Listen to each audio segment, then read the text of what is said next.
The sun cast long shadows across the small town, but for Liam, the darkness was all-encompassing. He had been wrestling with an unseen foe for months, a heavy cloak of anxiety and depression that made every simple task feel like an insurmountable mountain.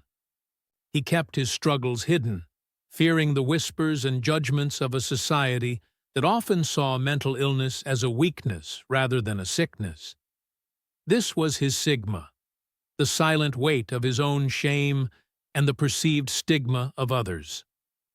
One evening, at a local community meeting, a young woman named Maya spoke. She was a beacon of light, a whirlwind of energy who had always seemed to have it all together. But she wasn't there to talk about her successes. Instead, she shared her own journey with bipolar disorder.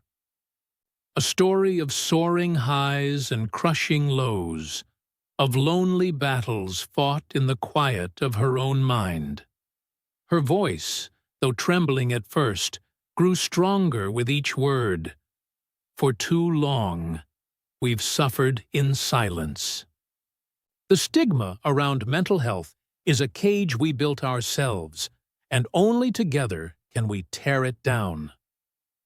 Liam listened, his heart pounding in his chest. He saw his own story in her words, his own fears reflected in her bravery.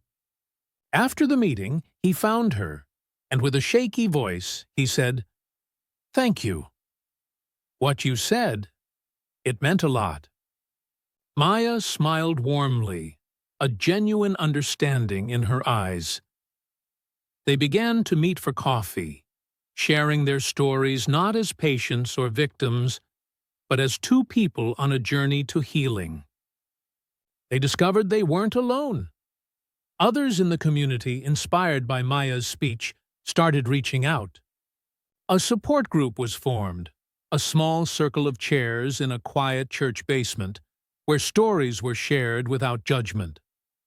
It was there that the stigma began to crumble. One man, a proud veteran, spoke of his PTSD. A young student confessed to her crippling eating disorder. A single mother tearfully admitted to her postpartum depression. Liam, who had once felt so isolated, now felt a sense of belonging he had never known. He found the courage to seek professional help, not as a sign of defeat, but as a victory. He and Maya started a local campaign, breaking the silence, painting murals with empowering messages, and organizing mental health awareness walks.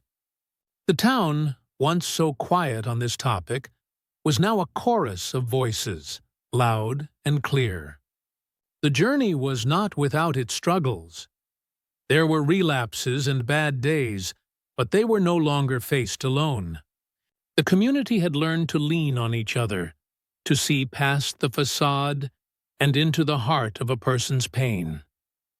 They had confronted the stigma, not with anger, but with empathy and understanding, proving that breaking the silence was not just about finding their own voices, but about hearing the voices of others too.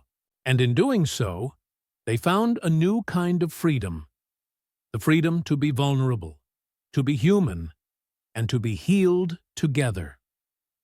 Don't forget to like this video, share it with your friends, and subscribe to our channel for more great content. It really helps us out.